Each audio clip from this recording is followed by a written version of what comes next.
How do you plan to continue getting accurate news and information and even keeping the body of Christ together? This is Truth to Ponder with Bob Bierman. When I started this radio show and podcast back at the end of August, I wondered what the future was going to be like over the days, months, weeks, maybe even years ahead. Hard to say. I just felt this very strong leading, and it started back in the month of April, if I remember correctly.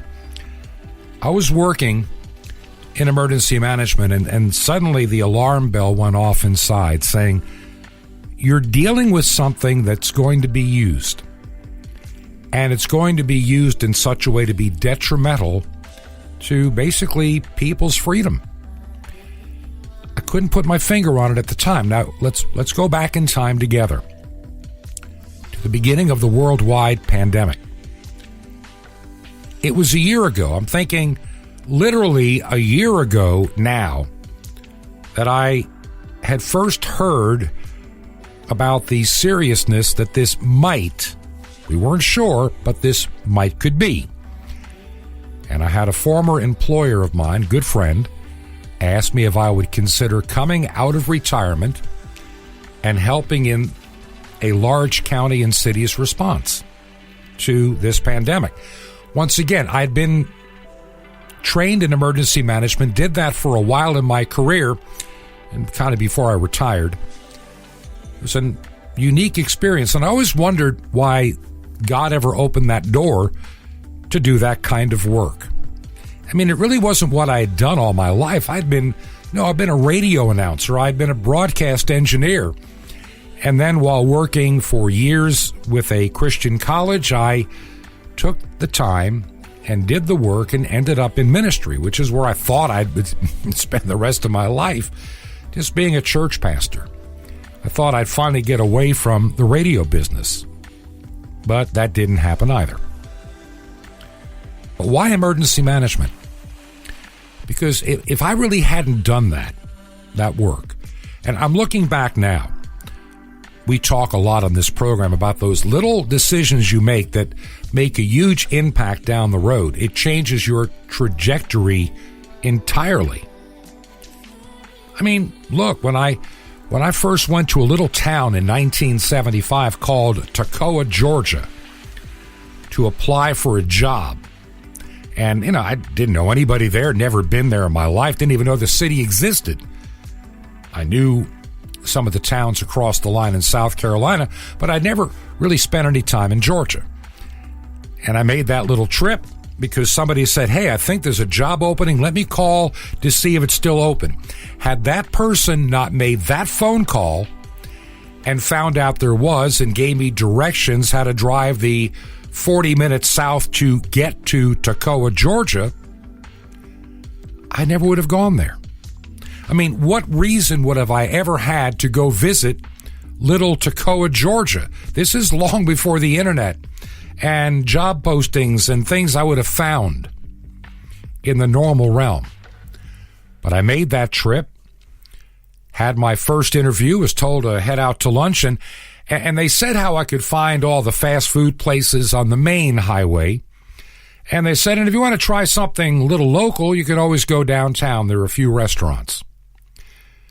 And because of the way I came out from there, I just made a turn and found the downtown area, never seen it before.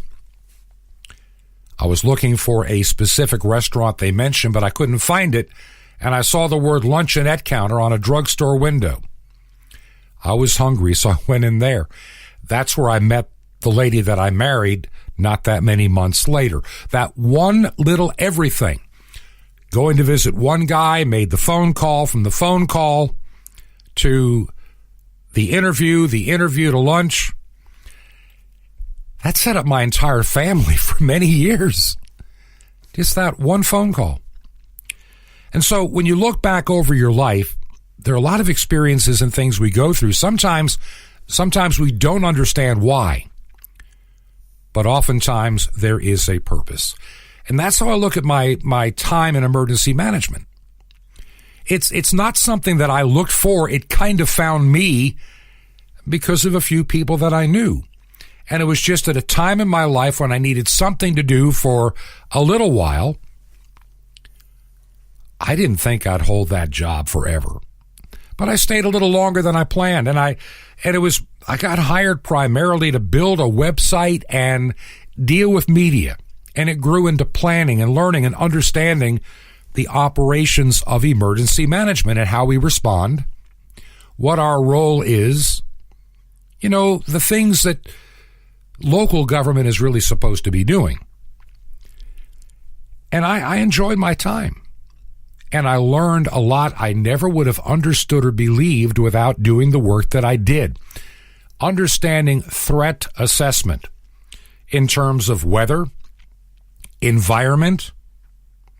When you have certain factories in a neighborhood, you don't realize how many dangerous chemicals some of those places have. We have to know how to deal with it in the event there's a fire or some catastrophe at those plants. How do we protect the people around? What kind of trains come through our community? That became very important not that many years ago, especially in South Carolina when there was a derailment and some cars leaked some very powerful toxic gases and killed people in a community from a simple train derailment. So we became more aware of the everyday threats that are around us. And then there are the threats that we really don't know about. They used to call it terrorist activity. Then, for political correctness, the Obama administration called it man-made disasters. And I guess that's supposed to make them better. We always thought it was rather foolish, but it is what it is. So I get called out of my work and my retirement, more or less. Understand, up until a year ago, I was basically semi-retired, and I'm helping with church work in planning churches. That's my ministry side. Doing engineering part-time for WRMI, the shortwave facility in Okeechobee, and I had done some other, church work and other things, and we had our little house in Georgia that we were able to acquire for literally next to nothing. And so we were using these two places to do the work that needs to be done in my retirement. I used my retirement as an opportunity to do the things that I would love to have done, but you had to make a living and put food on the table. Now that we've saved up and we're ready for a retirement, more or less, I use this time now for a lot of unpaid work, including this radio show. It's an unpaid job, but it's one that I take seriously. It's a calling. There's a purpose in why I do this radio program 5 days a week with a weekend version that goes out to a few other radio stations as well. So I start getting information about a year ago. You'd seen the news stories, and of course I'm looking at it a little differently because of my background that I would never have had I not made that sudden change in career toward the end of my working years, my full-time years. And then I get that phone call. And they start, my friend is starting to tell me things. He said, let me explain what really is going on. It's not in the news, so don't run around and tell everybody this, but there are statistics saying this could happen, that could happen. We don't know. This is all new. There's so much information we do not have, especially from the WHO and China, and everybody's scrambling trying to get ahead of this thing. But we need to plan for, and he gave me this worst case scenario of how many people were going to get sick in his county and how many they expected to die. The number was astronomical. Just plain, you got to be kidding. Over the top, astronomical.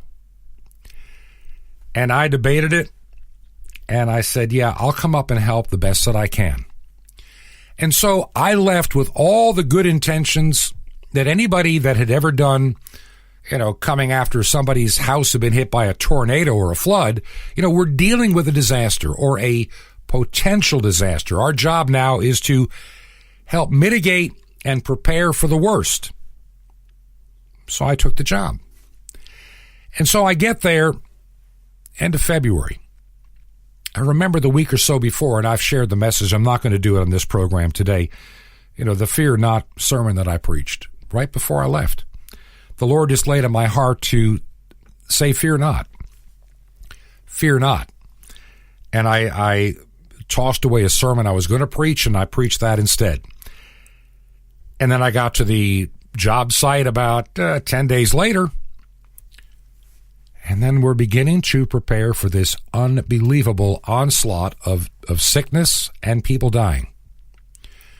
And I'm spending my time trying to put together media releases for radio and the news and all that stuff that you do, and working with other public information officers in that county to make sure that we're not panicking people, but then again, not letting them know what's going on. The last thing you need to do is cause uncontrolled panic. It makes everything even worse, because then people begin to empty out grocery stores, go into panic mode, and then you create more troubles than you'd have if you just step by step systematically prepare people for the next step.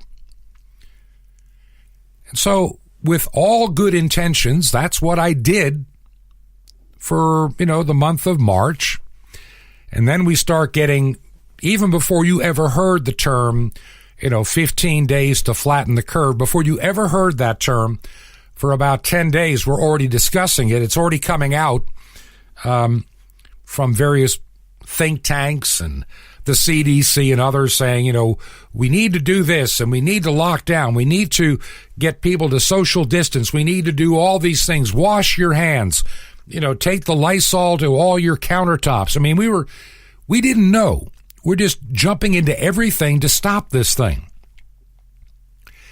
And so, with all good intent, we started explaining and putting together county ordinances. Cities were doing the same thing.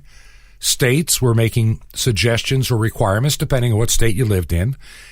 And we came up with this whole package of how we're going to spend the next 15 days to keep the hospitals from being overwhelmed. Now, forget everything you think you know now or thought you knew then. All of us in our line of work, at the local end, where the rubber meets the road, we did all this with all the best of intentions. We were told this is what to expect. I was told to expect thousands of people to die from the coronavirus before the end of May or early June, no later than the end of June. 3,000 in our county. Now, it ended up being 51 or 52 people by that time, not 3,000. And the hospitals were not overwhelmed. All the money we spent to prepare for all this was never needed. I began to understand that Easter of last year, that weekend. I remember going, there's something that's not, we've been told all this, and I'm waiting, and the numbers are just not adding up. And we hear about all these cases and testing, and I'm beginning to wonder to myself. I'm staying in a hotel, no maid service because, we can't infect anybody. They would just drop off new sheets and stuff, and they gave us a bag to put our old stuff in, and they pick it up the next day. So I'm living in a hotel. All my food is being delivered, or I'm walking down the street to go to the drive-up windows, or whatever the case was. I can't remember it all. And everything was being takeout only. And I'm thinking to myself, what are we accomplishing here? What is the story on this thing? One of the things about this radio program, and I'm going to jump ahead just a second here. Whenever I share something with you on this radio program, I have done my level best to make sure that what I'm telling you is accurate. I get a lot of material from a lot of good friends, people that I know, even many of you listeners sending things in. A lot of it is interesting, but I really have to dig deep to make sure that I'm not giving anything that may not be completely correct. It's my responsibility in doing a show like this. I'll tell you what, things like Facebook drive me nuts. I've got, friends all over the country, and they'll see something that somebody shares, and they'll go, oh, I believe it, and they have to share it, and then I have to explain to them, no, it is not true. Somebody made it up. You're being made a fool. Why are you posting this stuff? Can't you at least double check anything you put up if you don't know firsthand? A lot of people, they want to believe something, so they see it, they want to believe it, and they immediately share it like it's gospel truth, and it isn't. There was a lot of stuff coming out even in the early days of the virus that was simply not true, or unvetted, or uncertain. And I saw a lot of material. I still get a lot of stuff that people send to me about, and I'm not going to get into it today, maybe next week, but I have to be careful in everything that I share. A lot of people they hear about certain things and they tie it all together in one happy package, and some of the pieces in your package are not correct. I can tell you that from my own personal experience in the things that I do. Yet a lot of stuff gets out there. It's in the Facebook pages. It's on MeWe and all the other, and Gab Media and all that. I worry about those places too. While I'm all for free speech, I just think that if you're going to enjoy free speech, don't abuse it, misuse it, and put out garbage, nonsense, and things that are not true. Be careful in what you share. You don't want to give those that want to put you into bondage any more ammunition to come after you. See, if you're out there consistently putting out false information, then I can understand where somebody may want to moderate and say, you can't say that. It's not true, or it's slanderous, or it's libelous, or, it's going to cause people to do things because you're spreading a lie. I get it. I thoroughly understand that. Many people who are conservative, and sadly, many who are Christians, they don't vet the stuff they get, and then they end up bringing reproach onto the name of Christ without realizing that maybe that was the design of the person that originally put out the false information to begin with. Now, let me back up and say that again in case you missed it. Sometimes I think a lot of this weird and false information that so-and-so did this or that happened, or this person has been arrested and they're not, and all this, or so-and-so was found dead and they're alive and well. A lot of these things get out there. They're over the top, baloney and phony. Yet because so many people want to believe it's true, they immediately share it as it is true. And then it gets out there. One person sees it, then two. Then they share it, then it's four. Then 4 becomes 8. 8 becomes 16, 32, 64. In no time, this one little piece of false information is multiplied, and now tens or hundreds of thousands of people think it's true. We as Christians in particular, this radio program in particular, I will never share anything with you that I do not believe to be true, or I have any kind of serious doubt. Sometimes it's hard. I'll tell you, sometimes it is very hard to get specific information. Let's just say that and know that up front.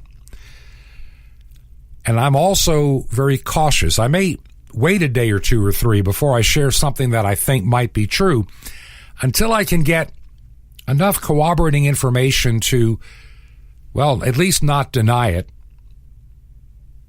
Sometimes people don't want all the truth to be out there. You know that. I know that. I was thinking, and this is not bragging. Believe me, I am not bragging you what I'm about to tell you here. I was thinking just the other day of some of the stories and some of the things that I've shared with you since last March, in particular, when I first got into emergency management. And by the time the end of March came, I started a series of programs in March, April, and May, back when it was just your weekend show called The Politics of a Pandemic. And I was trying to warn you that regardless of the accuracy of the information, whether this be a deadly virus more so than they say it is or isn't, or whatever the numbers really come out to be, beware of the politics that can be used in this. It all goes back to something Rahm Emanuel said back during the years that he worked for the Clinton administration. Never let a good crisis go to waste. And I started seeing governors and mayors taking full advantage of this crisis to begin to get retribution against Christians and churches and conservatives. They used it. They did, and they abused it. The numbers, to me, have always been one of those issues. And when I say numbers, I'm talking numbers of infections, number of actual deaths. That has always been troubling to me. If I wish I had the time to go back in the library, because I know it was somewhere in either late October, I think it was late October, a news story came out, and I think I made a brief comment on it. And it was right before the election, and you had Joe Biden running for president, and he made a statement. And, of course, CNN and MSNBC and all the morally, intellectually, journalistically, and spiritually bankrupt media just jump all over it. He said, because of the mismanagement or whatever, it's politics, but that by the end of, I think he was starting to say it right before the election, then he reiterated it again in November, that by the end of February, there'll be 500,000 people will die of COVID-19. Now, this is what he said. 500,000 people will die of COVID-19 by the end of February. We weren't anywhere near that. We'd have to really ramp up the number of deaths in order to hit that. We were also seeing this exponential rise in cases that started, around October. You could say that, it's that time of the year, man, to a degree, yeah, but some things to me, once again, I go back to the math simply doesn't add up. Now listen carefully what I'm saying. So here's a prediction that the media runs with by their darling Joe Biden, that 500,000 people are going to die by the end of February. So we'll get the final numbers, I'm sure, in the first week or so of March. And I said back then, Joe Biden will get his 500,000 people dead from the coronavirus, even if they didn't die of the virus. And I'm going to get into that in a moment. You notice that suddenly the number of cases is beginning to go down.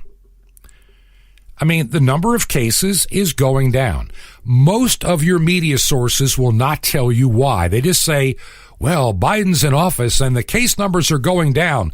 Whatever they're doing, we must be doing better than we did before. That's pretty much the mantra you're going to get from the intellectually, moralistically, journalistically, and spiritually bankrupt mainstream media in America, which is backed up by the fascist Facebook.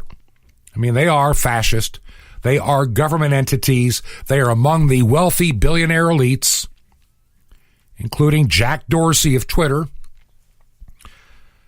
I don't twit away my life on that trashy outlet anymore. I've disconnected this radio show from Twitter, and I'm going to be disconnecting it from Facebook in the days and weeks ahead. I'll tell you more about that in just a little while. My plans moving forward when it comes to this. I didn't want to do anything knee-jerk. I wanted to take my time, think it through like I am on some other things. When you make a knee-jerk reaction, sometimes you make a mistake. So I'm taking my time to weigh the options and prayerfully consider what steps should I take on certain things regarding this show on shortwave, and I'll talk about that shortly. And also as a podcast, I'll talk about that as well before the program is over. There's some really exciting things. When I say exciting, I mean really exciting things on the horizon. A lot has happened this week. I'll tell you about that as well. today. But I want to finish up this thought about why I'm so cautious about the things that I say. You may send me something in the mail, and I get letters every other day with great information. Some of it is very accurate. Some I can't vet. I can't prove it. And if I can't prove it, I'm not going to share it because the last thing I can afford to have happen to this program is this. If I ever get caught sharing fake information, then the enemies of this program, the enemies of the cross, the enemies of truth, the enemies of the nuclear family and your church and everything else, the enemies of all of it will take advantage of it, and they will now have the ammunition to shut me down. That's why I can't share everything you send, because I can't prove it. I wish I could. I do my best. I have people that will do some research and double check. A lot of stuff you send me, I find out it's nonsense, and I don't know where you got it and why you're sharing it. Got to be careful, because I really believe in, for lack of a better term, a reverse psyop. In other words, the enemy of us, the conservatives, the Christians, are to find over-the-top, idiotic news stories, put them out there on Facebook, and watch how fast the lemmings just throw it out there like it's truth. And then that gives the Jack Dorseys and the Mark Zuckerbergs all the authority to say, you are a bunch of fools. We're calling it fake news and shutting you down. We're kicking you off YouTube because you just shared something fake and phony and fraudulent. And the thing is, you thought you were sharing something you believe was true because you saw it from somebody you think you know. I'm telling you, a lot of this stuff that's out there that is pure garbage is put out there for you to pick up and share like it's your own. You're becoming used by those that want to shut you down, and you're doing their work and don't even realize it. That's the danger we face with a lot of our social media today. And I was seeing this back when I'm working in emergency management. I'm trying to kind of follow the social media trends. It's part of what I did. I'm going, where are they coming up with this nonsense? A lot of it turned out not to be true. And when you get caught doing it, how do you defend yourself? When you put out something that is libelous or fraudulent, how do you defend yourself? Well, I thought it was because I saw my good friend Johnny over there put it on his page, so I shared it. Well, where did Johnny get it? Well, Johnny got it from Billy, who got it from Susan, who got it from somebody that said he knew a cousin, who knew somebody in the CIA who's retired. You know, it gets into the ridiculous. That's why you've got to be so careful, or you're going to be made a fool.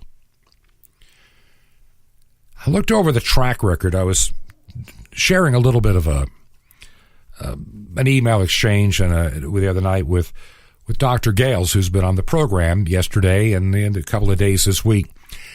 And I, even Dr. Gales, I love him to death. I've always say, remember, I'm going to be your skeptic on this program.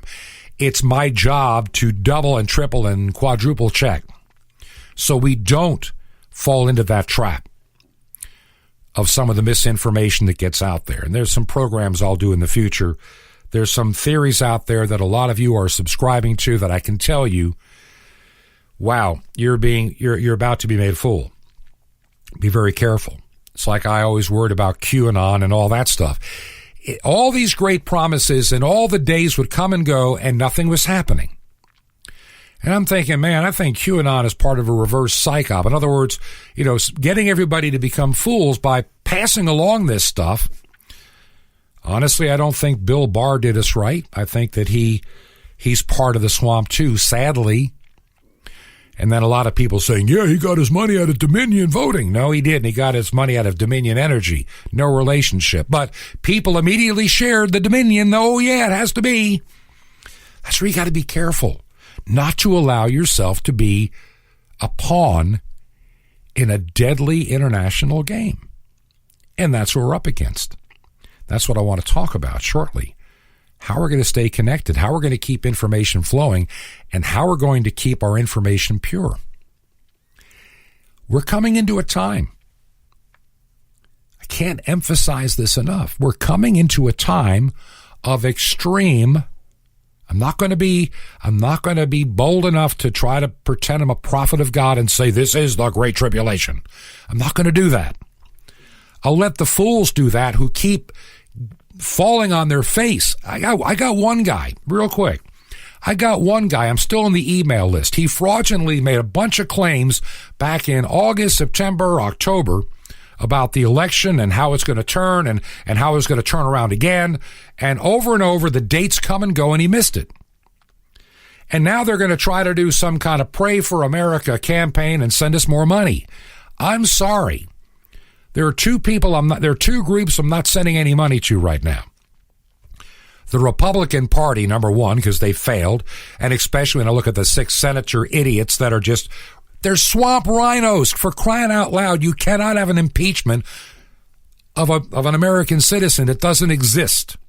So we have syphilis-brained senators that think they can impeach a private citizen and completely trash the Constitution. There's no Chief Justice presiding.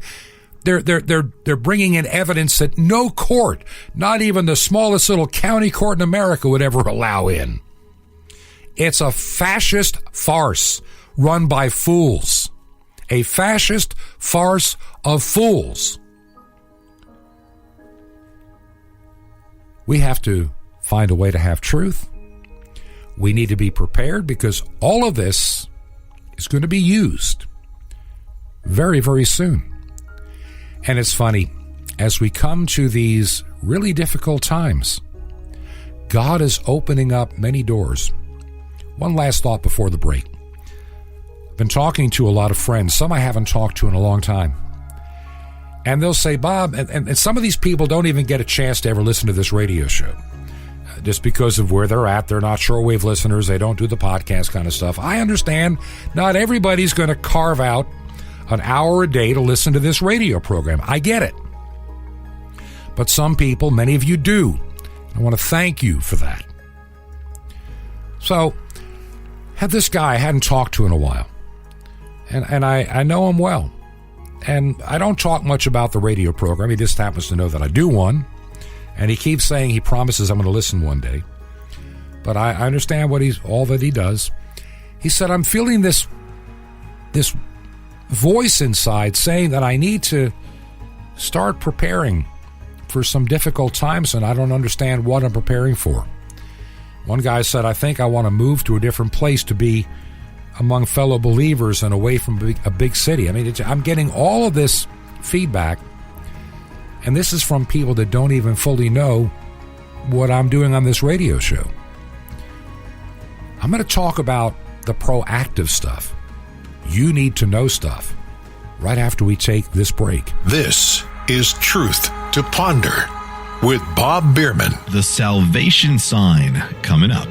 Shalom Aleichem. This is the nice Jewish boy, Jonathan Kahn, your Jewish connection, bringing you the riches of your Jewish roots in Jesus. Now get your pen out as fast as you can so you don't miss out on receiving a special free gift you're going to get and love in a moment. Now, Messiah was invited into the house of a sinner, a corrupt tax collector named Zacchaeus. People were amazed that the Lord would associate with somebody of that nature. And yet during his visit, Messiah said, "Today salvation has come to this house." Now, why did he say it? Was it because Zacchaeus broke out into singing Onward Christian Soldiers, or because he could say the Apostles' Creed and recite Calvin's Institutes by heart? Was it because Zacchaeus went to the other room and changed and came back with a radically saved t-shirt on? Or was it because Zacchaeus was holding in his hand the latest Amy Grant cassette? No, it was none of these things. It was because Zacchaeus had made a statement, which was this: "Behold, Lord, here and now I'll give half of my possessions to the poor, and if I've cheated anyone out of anything, I'll pay back 4 times as much." What was the salvation sign? It was putting the gospel into action. It was real, costly, sacrificial. I really mean it, Lord. Putting my money and treasure where my mouth is, repentance and action. And he did it joyfully and freely. That was the salvation sign. See, words alone don't cut it. The Lord's waiting for you to be like Zacchaeus and really apply the gospel fully in your life, with nothing held back. He's waiting for you to take the initiative and do that really good thing, even that costly and sacrificial thing that you know you need to do, to make that needed change in your life that the Spirit's been tugging on your heart to do. Do it, and do it joyfully. and you'll be blessed. And the Lord will say with joy, today salvation has really come to this life. Want more? Ask for the Zacchaeus principle. Now the free gift for you. What if you discovered the place where the lost Ark of the Covenant was? Well, a newly revealed ancient discovery just as awesome. The Mystery of the Temple Doors. You'll love it. It's our free gift to you. And Sapphire's daily spiritual vitamins guaranteed to revitalize your walk, or a free New Testament. How do you get all these free gifts? Easy. Just remember Jesus' Hebrew name, Yeshua, and dial it. That's all you do. Just dial 1-800-YESHUA-1. You'll be so blessed, but call now. 1-800-YESHUA-1. Now, the Jewish people brought you the blessings of salvation. I invite you to join with me to bring it back to them, to bless those who blessed you and reach the unreached peoples from every nation. Just call now. 1-800-YESHUA-1. That's YESHUA-1. Or write me direct, The Nice Jewish Boy, at Box 1111, Lodi, New Jersey, 07644. It's a Nice Jewish Boy, Box 1111, Lodi, Lodi, New Jersey, 07644. Till next time, this is Jonathan Kahn saying Shalom Alechem. Peace be to you, my friend in Messiah. Tikvatenu, our hope.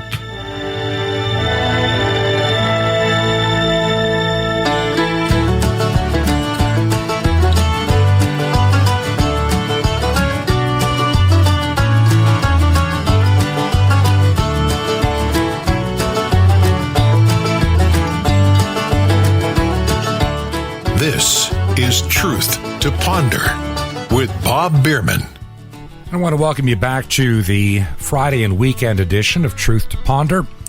I'm your host, Bob Bierman. I want to just take just a moment before I get into some very important information I think you're going to find exciting and also informative.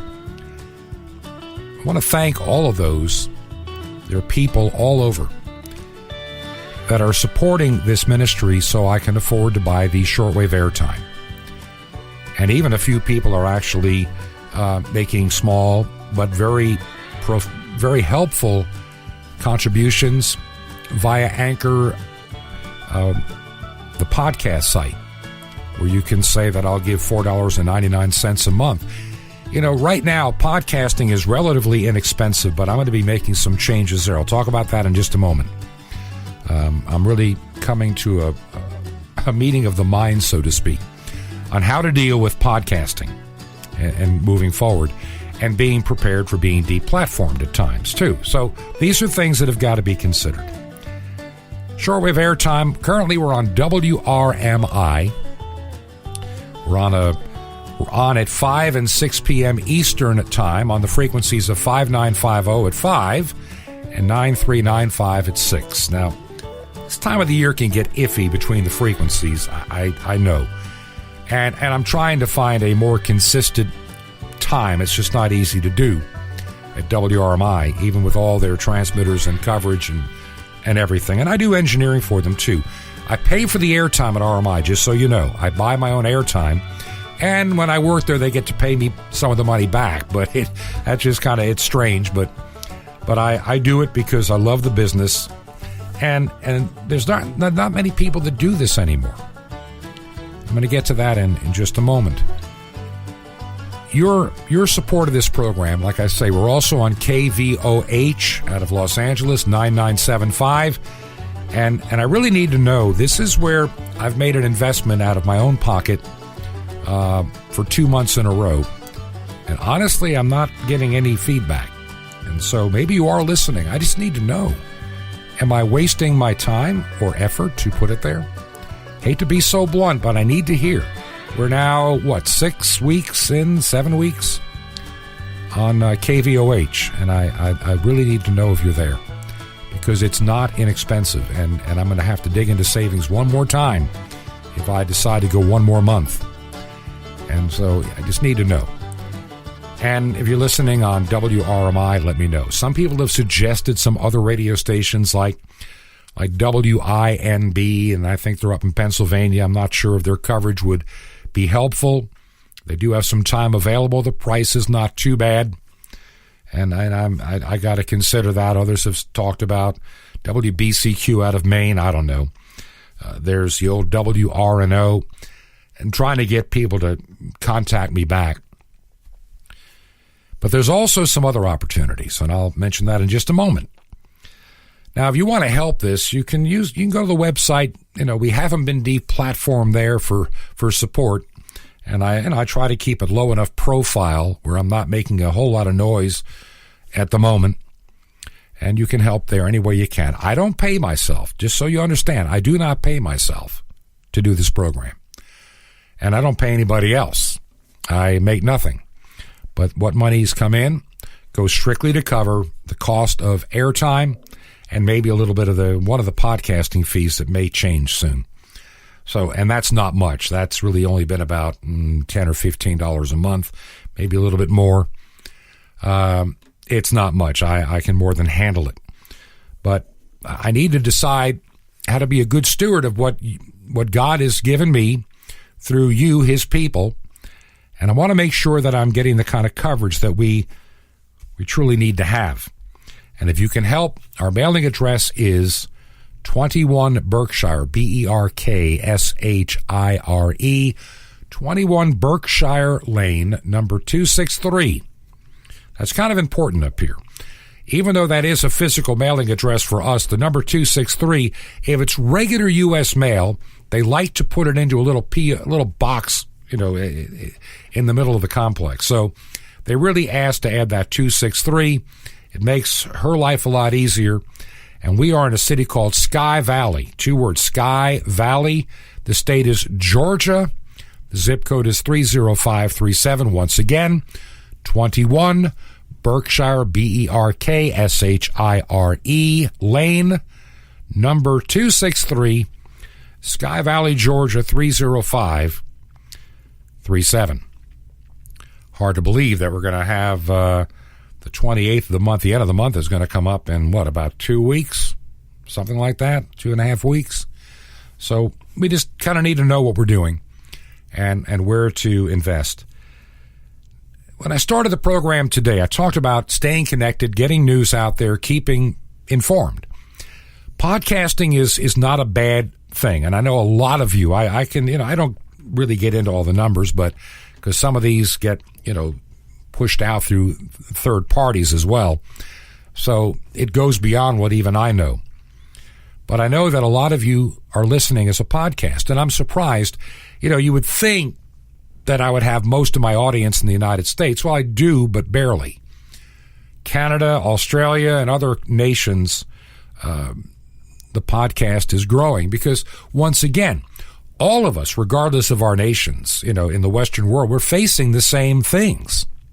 The same draconian lockdowns, the same virus, the same kind of oppressive governments.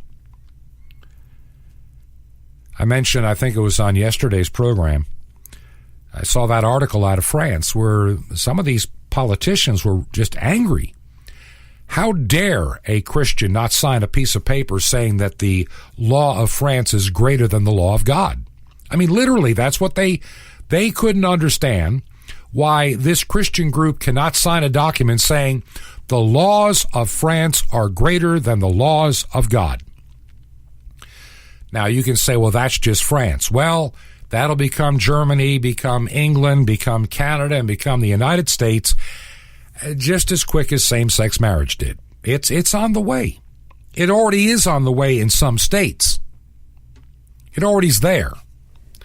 It already is in parts of Canada, what you can and cannot preach on from God's Word. Well, that's considered hate speech, and it's coming everywhere. It's all part of a satanic master plan. Now, I'm saying that not to be bold, not to give you some great sounding headline, or I'm not trying to be sensationalistic or over the top. It is what it is. The Bible warned about it centuries ago. Over time, since the time of Christ, there have been periods of extreme tribulation in this world. It's going to get bad. Will it be the Great Tribulation? I don't have the peace of God to say yea or nay. Some people are bold enough to say it, but a lot of them have said it before and have been wrong. So I'm a little bit cautious. Some of the same people that said it was going to happen in 1988 are saying it's happening now. So I'm a little bit I'm not going to go there. But I am going to do what the Bible says, to be ready, to be a watchman, to be prepared. It's not just one tribulation. It's periods of persecution and tribulation that have occurred over and over and over again. You will be hated for my name's sake, is what Jesus says to his disciples. He never said, oh, you're going to have a wonderful, easy time. You'll be building churches and everybody's going to love you and respect you. And then maybe somewhere in 2,000 years, there'll be a tribulation and everybody's going to have, literally hell on earth. Doesn't say that in the scripture. It said from day one, you'll be hated for my name's sake, that we are in this world and not of this world. It goes on and on and on. We were never promised peace, tranquility, and prosperity in this life. There's no such promise. And anybody that tries to give you one, like the Joel Osteens, feel good about yourself. You can find the good inside of you. He's a phony, he's a fraud, he's a heretic. Stop listening to heretics, please. They are the real deceivers leading the sheep astray. There are a lot of good programs. There's some questionable ones, too, you find on shortwave. I kind of know that I'm in this, strange arena with a lot of people I don't always agree with. A lot of them I never agree with. Some that used to be on shortwave I would never agree with then or now. I try to bring integrity to the band. I try to be honest. You may disagree with my theology. Fine. That's your right to disagree. I'm not going to tell you. I've got good friends that are non-Christians. They kind of like the program or they tolerate it. They say, at least you're not this guy, that guy, or the other. And some of the stuff you say actually does make sense. Yeah, I try to. Coming into a time where conventional internet stuff is going to be harder and harder to do. We're going to have to come into our own little quiet nodes of conversation. A friend of mine said to me on the phone, I think it was the night before last, Bob, what we really need is we need to have little groups where there's only just a couple hundred of us and we kind of know each other so we can sort out the nonsense and the garbage and the fake information and not be deceived. And when we hit our 100 or 200 or whatever it is number of people, we take no new memberships until somebody quits or we have to get rid of somebody. Then we have one opening. That kind of makes sense. I think he's right. Maybe that's how we need to look at it. The early church model, they built churches in communities. They met in people's houses or catacombs. They didn't have big buildings and light shows and smoke machines and rock bands. They had, for lack of a better term, I'm going to say it, like it or not, word sacrament, God's word, singing of psalms, spiritual songs. I have no problem with styles of music. If you've listened to this program, I like the ultra traditional. I like some of the new stuff too, as long as it's Christ-centered and God-honoring. I've been in this ministry I've been an actual ordained pastor for like 25 years, over 25 years. And so I've done more than my share of it. I get it. But getting back to what's important, there's opportunity out there. I'm still looking at two different things. I'm looking at a piece of property that could be used as not just a small home for us, but as another house on the property when people are coming through for training and what have you, like they did back in the day. There's property that a chapel could be built on. We may do it, we may not. It's something that we're just looking at, praying about. And that's there, or something like it. But there's also an opportunity right now to increase the shortwave footprint. Let me say that again carefully. I can't go into a whole lot of detail, but there may be a way to increase the shortwave footprint that reaches into North America. And the investment is not all that bad. And I probably will look into some savings we're allowed to get into now in our retirement that we couldn't before. I'd rather invest in that than a lot of other things in this world. I'm looking at increasing that footprint. I'm looking at trying to find a frequency or two and extend the reach to places that may not be able to get a good voice in the not too distant future. I'm at this point of making a lot of decisions. I believe shortwave is important. I can't emphasize that enough. Right now, it's really easy. If you go back 6 months ago, we had our cable, we have our satellite TV, and we had those certain networks we trusted. Now, some of those networks we trusted, we find we can't trust anymore. Sorry, but I can't. I see things that are just highly disturbing. I look at politics. People that claim to be people you could trust have proven themselves to be non-trustworthy. They lied. They misrepresented themselves. They took advantage of us. And I'm not happy about it. But then again, I don't put my trust and my hopes and my dreams on politicians or the sons of men. Bible says the princes are sons of men. No, it's in God only, in God alone. In God and God alone is where I put my trust.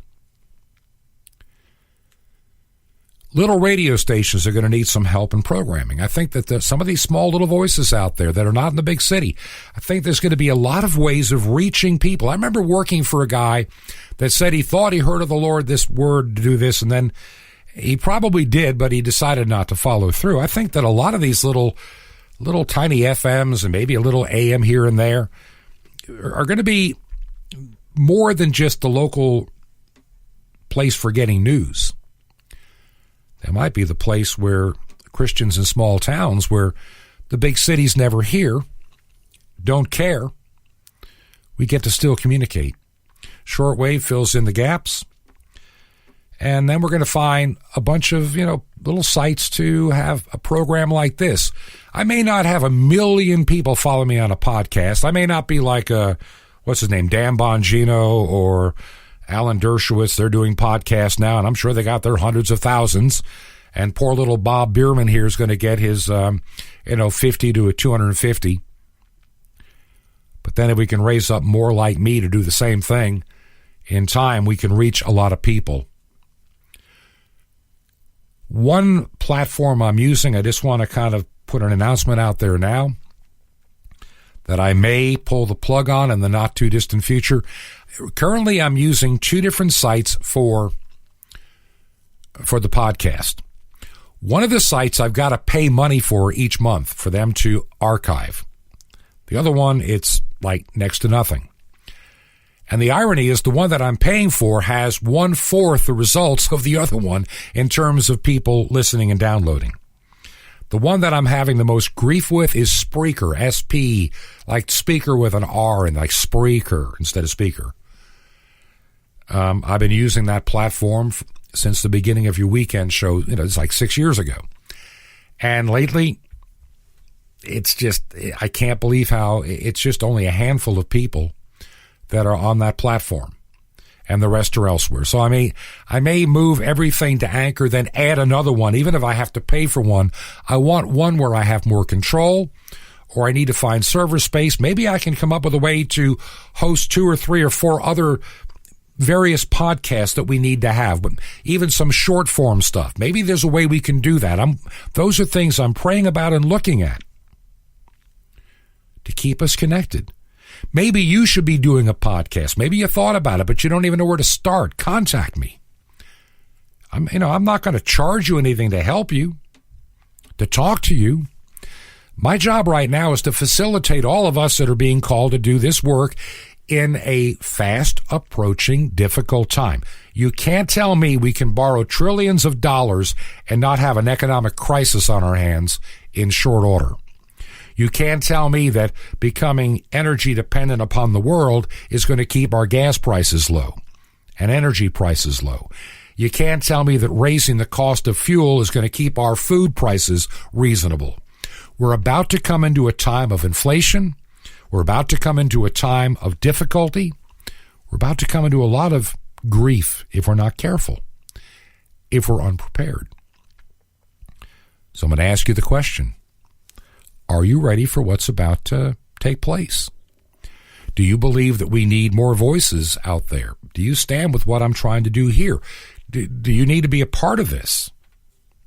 I can't do it all, and I can't do it all forever if Jesus tarries. So this is why I ask you as point blank as I can. I need to know where you're listening at, how, and do you stand with me in the kind of work that I'm trying to do?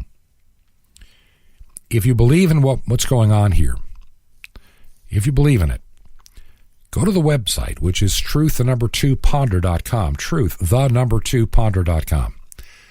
Share the website with your friends, and I'm going to make some decisions real soon regarding which shortwave stations to be on, which ones not, which platforms. I've got to. I can't just keep doing the same thing over and over again and expecting a different result. We all know that's insanity.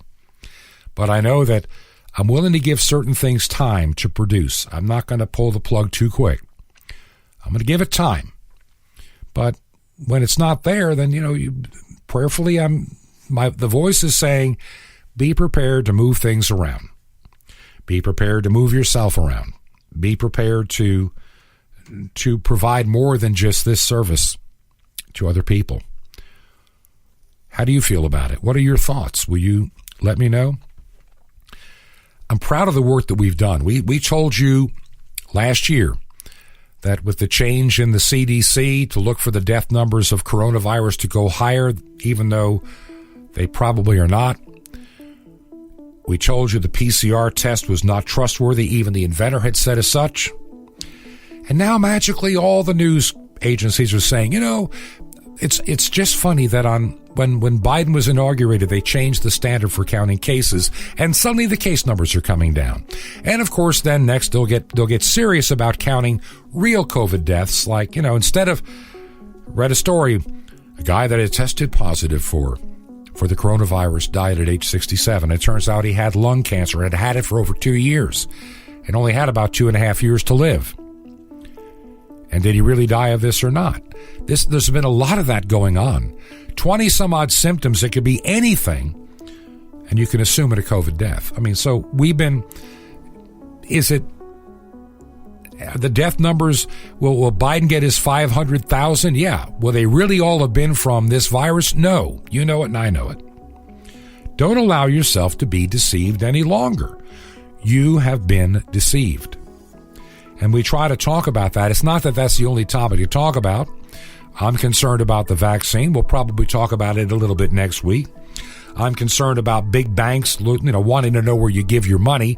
Oh, did you go to Washington, D.C.? We're going to rat on you. We're going to tell the federal government you rented a hotel room in D.C. or near it. We're checking your credit cards and statements, and we're going to tell you. We don't watch you as a customer. I'm waiting for the day that, PayPal cuts me off and others. It's going to happen. Certain banks are going to do it. We got to be prepared. I need to be ready. I need to be ready to get this program out to more people even quicker. If you believe in the ministry, remember the address again. And you can make the check payable to Ancient Word Radio. It's 21 Berkshire, Berkshire, 21 Berkshire Lane, number 263. We are in Sky Valley, Georgia. Sky Valley, 2 words, Georgia, and the zip code 30537. For many of you, I'll see you on Monday. This has been Truth to Ponder with Bob Bierman. To find out more, visit our website, truth2ponder.com. That's truth2ponder.com. Truth to Ponder. Shining the light of truth in a darkening world.